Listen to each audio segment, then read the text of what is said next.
Good morning, everyone. Good morning, Rabbi. We're learning Mishna Nedarim, Parak Zayin, Chapter 7, Mishna Gimel, Mishnah 3. We're going to do 3 and 4 today because they're both pretty short. Hanoidim and aksus. If a person makes a vow from clothing, that means he prohibits himself from clothing, which means from wearing clothing.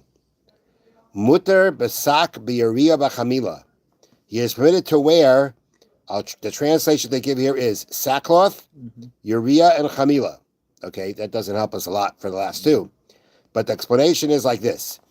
Sackcloth refers to material made from goat's hair. Urea and chamila were thick, coarse materials that were used only as protection against rain.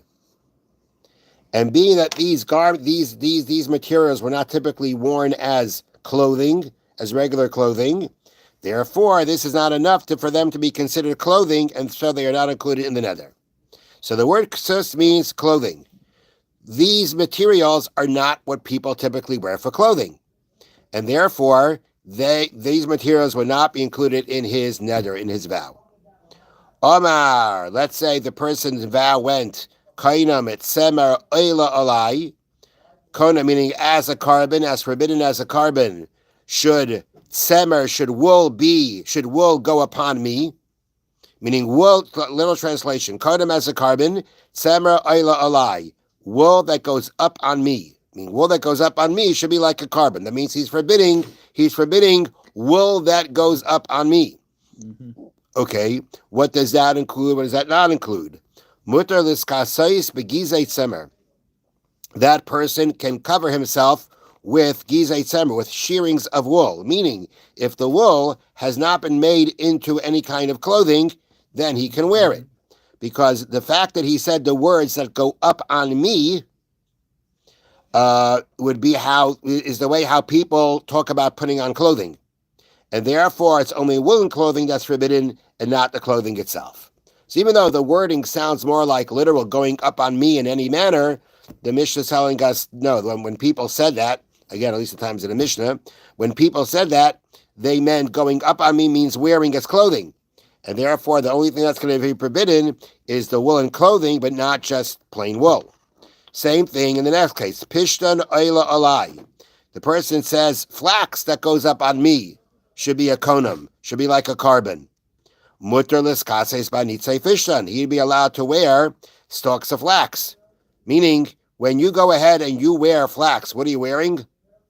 Linen. So again, saying flax that goes up on me means flax that I wear as clothing means linen, means what you make clothing, means the clothing from flax, but not just, raw flax. And therefore, those anitze fish and the stalks of flax, if he wants to drape it on top of him, he'd be allowed to do that.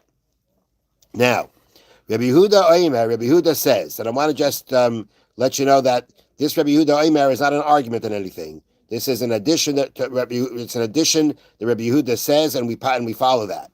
Rabbi Yehuda says, "Hakar lefi anoider." Everything depends on the person making the vow. Meaning, everything depends on the situation of the person making the neder. For example, Ta'an, he was carrying these. Let's say he was carrying wool. He was carrying flax. Okay, vehezia. And it made him sweat. And that made him give off a bad odor from his body, which he was very uncomfortable with. Omar, and then he says, Kainam etzemer fishtam oilam alai. Wool or linen going up on me should be konam. It should be like a carbon. It should be forbidden. All right, now we just said before, if he says these words going up on me, that means clothing, right? But in this case, it doesn't mean clothing. Mutter liskasais. He'd be allowed to cover himself, meaning he'd be allowed to wear them as clothing. But he'd be forbidden him to throw them behind himself, meaning to carry them on his back. The point is that these same words that we said before means clothing. In their circumstances, it doesn't mean clothing because it's obvious what he means when he says the wool or the linen that goes up on me. Mm-hmm. He just was schlepping the stuff. He's schwitzing, right? He's smelly from it. And he says, and he says, no, no, I'm not covering as a carbon or a nether. I'm not, these things aren't going up on me. What do you think he means then? Clothing? No, he doesn't mean clothing. He means a situation that he just got out of, where because he was schlepping, he got all sweaty and everything like that. So the same words that before meant clothing, under these circumstances, don't mean clothing. It means you cannot you can't throw it on your back, I mean, you can't schlep it, whatever way you're going to carry it. The point is that Rabbi Yehuda says that the circumstances here make us understand what these words mean. If you say these words regularly, okay, that would mean clothing. It's not, there's no indication what you mean by the situation, and you just say it. Okay, so we say that means clothing. We'll assume it means clothing, which is the way people would use that word. But if there are circumstances where you're using those same words that we understand that it doesn't mean clothing, it means just carrying, then that's what it's going to be. That's what Rabbi Yehuda says. All follows the night. It all follows the circumstances of the person making the vow. If these words are used under the circumstances that we know he means carrying them, not wearing them, then the prohibition will be about carrying and not about wearing. Mishna Nedarim.